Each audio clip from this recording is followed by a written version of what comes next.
Good evening to you, televiewers, and thank you very much for joining us on another fresh edition of Viewpoint on DBS Television. And of course, in this fresh week, yesterday was the 14th of February, marking actually 1 year where some civilians, children, and a pregnant woman were killed in Garu. And still yesterday, the 14th of February, a reported torture to near that of another civilian, still by some military men, and of course other atrocities being carried out by the so-called Amber fighters. Nevertheless, in tonight's edition we are going to be talking about education and finding out how apt it is for some students or pupils to sit in for official exams when they are not in the official class to sit in for those exams. And to discuss about this topic, we are having a civil society activist with us, Kimba Vitalis. Very often we do have him, and will be accompanied naturally for this week by Mange Venashus. Good evening to you, Kimba Vitalis, and thank you very much for coming. Good evening, Vanessa. Good evening to our televiewers. I wish to send special greetings to one of our favorite listeners, who's my mother-in-law. She's in Miluf. She's called Madame Yeran Morin.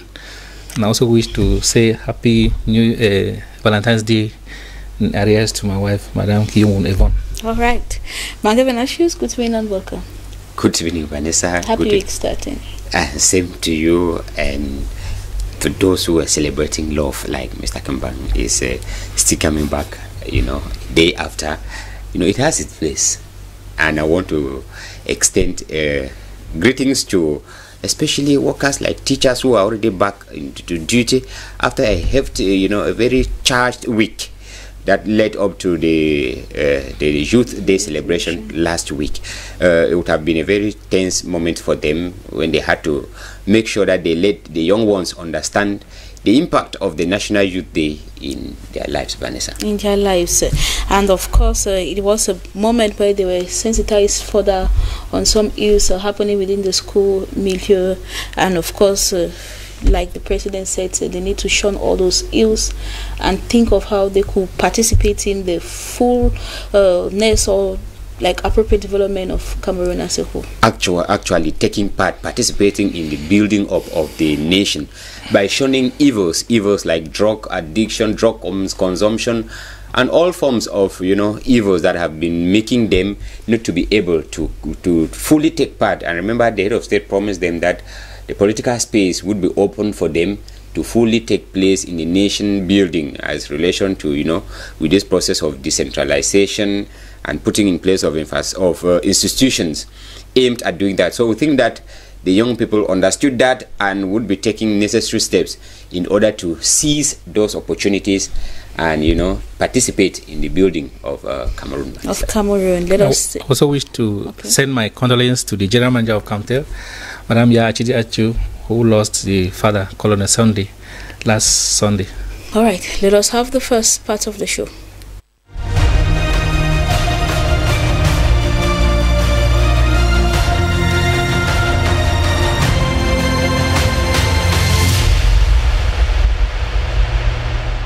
In the first question, mass registration of pupils and students in official exams before time. Any impact in later life? Kimba Vitalis? No.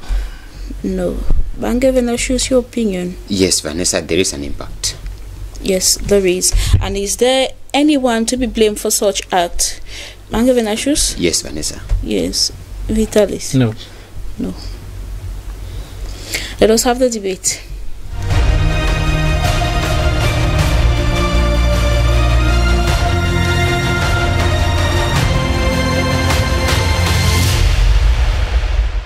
Mass registration of pupils and students in official exams before time. Any impact in later life? Kimba Vitali is here. We are trying to find out that students in class 5, in form 4, and in lower seat sitting in for official exams like the first school living certificate, the GCE O level, and of course the GCE advanced level, or probably synonymous to the French exams as well. Those that might also go in for those exams when they are not officially in the examination class. So we are trying to find out what could be the impact in the later on in life. You think that there is no impact as far as sitting for the exam is concerned? Absolutely, there is no impact. There's no impact in the sense that I've been in publishing for more than 16 years, and you discover that, for example, when we write books, the books are classified into level 1, which is class 1 and 2, level 2, class 3 and 4, level 3, which is class 5 and 6. And you discover that what is being taught in class 1 is almost the same thing that will be taught in class 2. What is taught in class 3 is almost the same thing that will be taught in class 4. And what's taught in class 5 is almost the same thing that will be taught in class 6.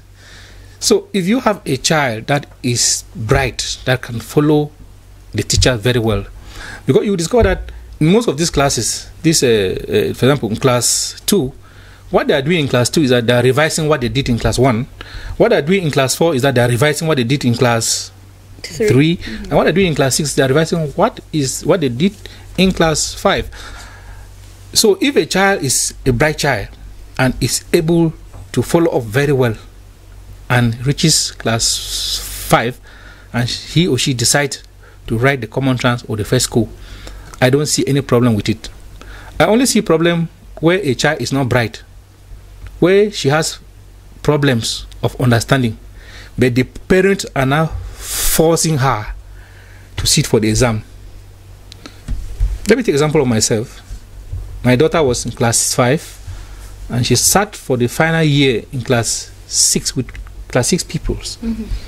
And she came out almost among the first 10 out of more than 70 something students and pupils. I did not see any reason why. She was in class 4 and she sat exam people in class 5. Class 6. No, class, yes. Class 6, because the first school living certificate is written in class 6. She sat with students. I almost came out among the first 10. So I did not see any reason why she should go right to class 6. She wrote in class 5. She succeeded. She has gone to Form 1 and she's doing very well. So I don't think that later on in life is going to have a problem. So is the interest just to read, understand, then go and write the exam and pass, or the aspect of not only passing through school, but let school pass through you? Because if we were to talk that way, then a lot of pupils or students, they just go through school, but school that's why when you go to school, we all know that GC syllabus starts in Form 3. It starts in Form 3. For instance, I've been a student. I will not tell you that we completed our syllabus in Form 4, or in Form 3, we're sitting for GC in Form 5. You can never complete the syllabus. That is the fact. You can never complete everything that you do. You select and you do them.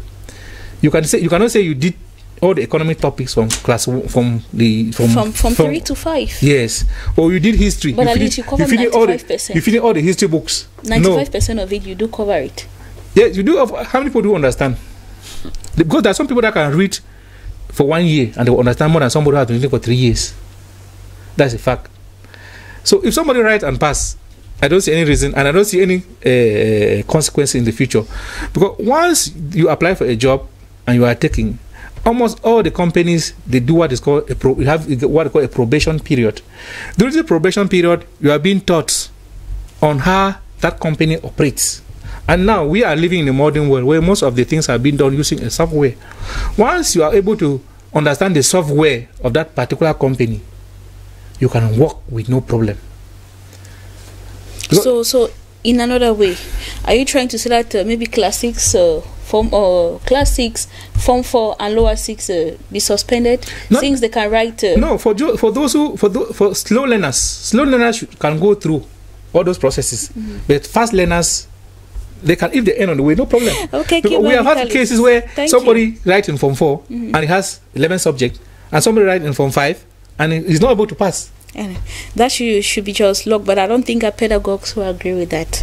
That's it's not luck, it's hard working. Thank you very much, Kimbang Vitalis Manga. When I choose you, I think that there will be some consequences in the later future. Of course, Vanessa, it is logical. Because when you said something about pedagogues, these are those who understand, those who have studied the teaching learning process, and they understand, they realize, they concluded that it needs this number of years to pass across a particular objective, because teaching is not just acquiring skills. There is a reason for teaching. Every government determines what they want to inculcate in their youth. Mr. Kimbang was talking about the way the primary section of education is structured. into levels 1, 2, yes, and 1, 3. 2 and 3, yes. And you realize that if I take, for example, level 3, you see that the workload is shaped in such a way that it cannot be handled only in class 4 or in class 5. That's level 3, I think. Yes. Yes, class 5. If you take, for example, in secondary school, they will tell you that from Form 3, GCE program begins.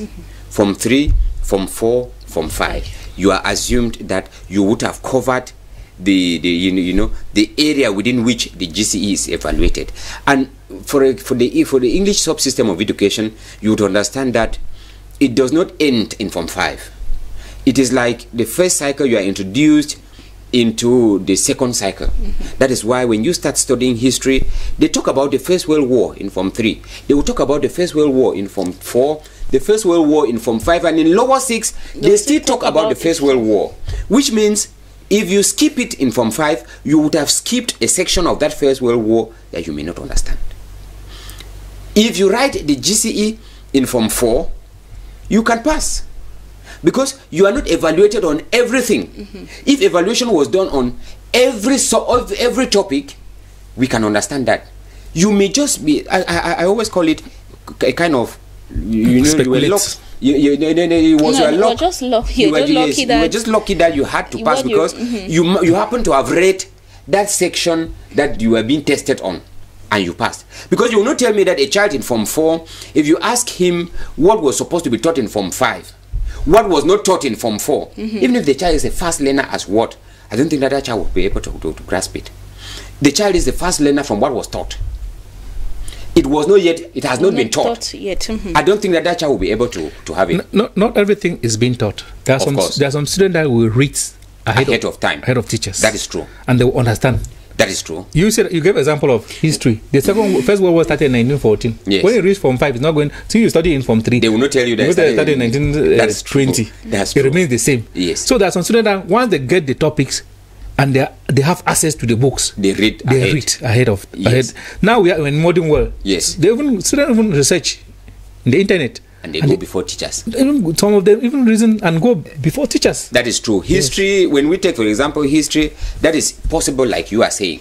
But I will not understand that you take, for example, mathematics. You take, for example, a student who is chemistry, physics, biology, all these subjects that you need practical knowledge. You need some formulas to cram and application of it. The formulas that you use in Form 1, that you are taught in Form 1, they remain the same. The same throughout. They remain the same. That is a fact. But then, when you get, as you are getting in, as you are advancing in studies, you are getting deeper into the concepts. That is true. The formula in Form 1 remains the same. But once you get into Form 5, they will tell you now, you start balancing those formulas. Once you get into lower 6, you start applying other areas. Anyway, but I think that if they were the same, they wouldn't have been that difficult. Correct. As that's where I was going to. If they were the same, then in Form 1, I think that all the students would have grasped what they are being taught. The thing lies in how exposed you are to the material.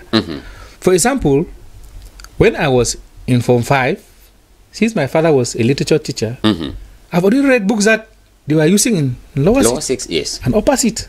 And before reaching there, I even understood the books more than those who were there. No, yes. They understood in that the stories. Case, in that case, there's what they teach. There's a difference. I studied literature, but he understood the story and not the deeper side. Now, when it comes to analyzing it, you need the literary techniques. The literary techniques they need to give you. Exactly. And it is only given to you in class. You cannot tell me that within the 1 year that you have in lower 6, you have that time to have the necessary literary techniques. That once you get into upper 6, you'll be able to appreciate a literary text. Same way. There are parents that students that create time. They have a follow-up timetable.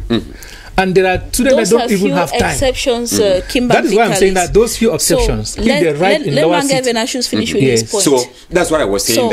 How will it impact them in the nearest future? That is why I was saying that for a child who has not gone through the normal process, which means you start, for example, from 3, from 4, from 5. It is believed that by the time you reach from 5, you would have had the base of history, for example, or of literature, for example, like Mr. Kambang was saying. Such that once you get into the second cycle, they are talking to people who have an idea of what they're saying. They already have the base. Children who go as such, they don't have that base. You don't test knowledge from exams. Like I said, you were just lucky enough that you happen to have read from the topic where it was tested, and you will pass. But somebody who has a broad knowledge, when you touch, he speaks, you understand that he understands what they're talking about. But when you touch a child who happened just to read the causes of the First World War, that's what came in the exams, that child will not succeed. But then, understand that? Yes. What we do in secondary school, we are doing a general study. We are not studying for a particular purpose. For example, you did history. Have you ever seen a history office somewhere that you go and walk down, they were asking you about Hitler and the rest? No. There are people who did history, geography, economics, or history, literature, economics.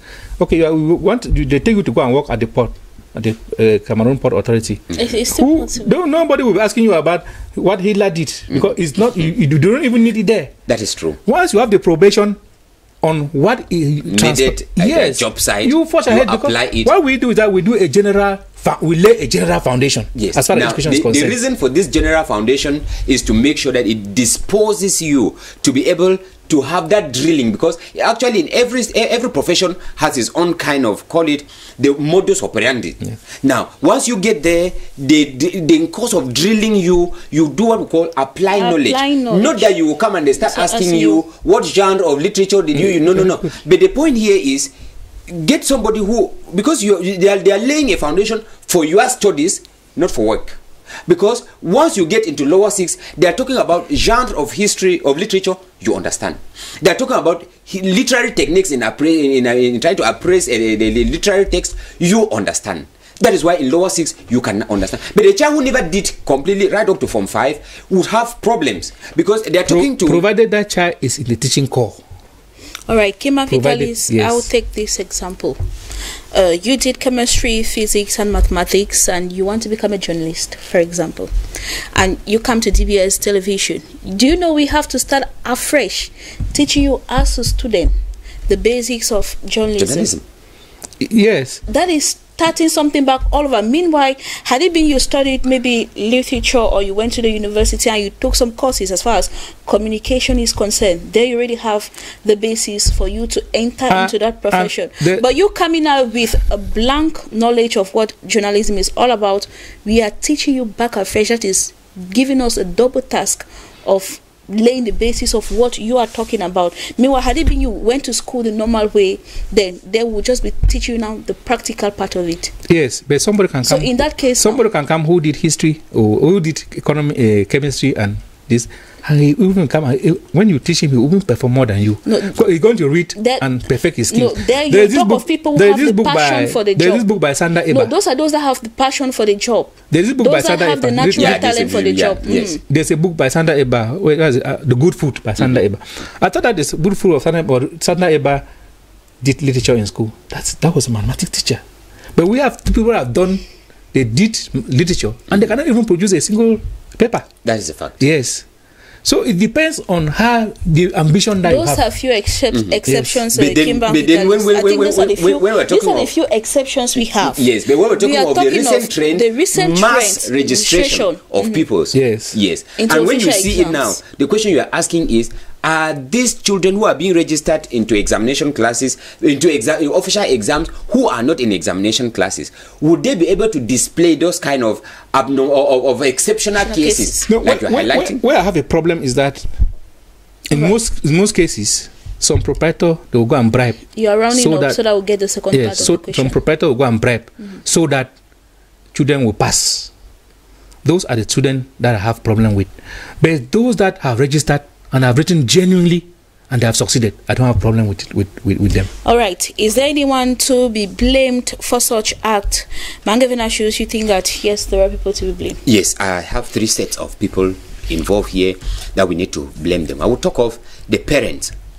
There are some parents who think that I want to push my child faster to graduate or maybe write the official exams. They don't measure the intellectual capacity of their child or of their children. And like I said, results or examination is not necessarily the test of knowledge. The fact that your child is among the first 2, 3, the first 4, first 5 in class does not mean that you should just push the child ahead.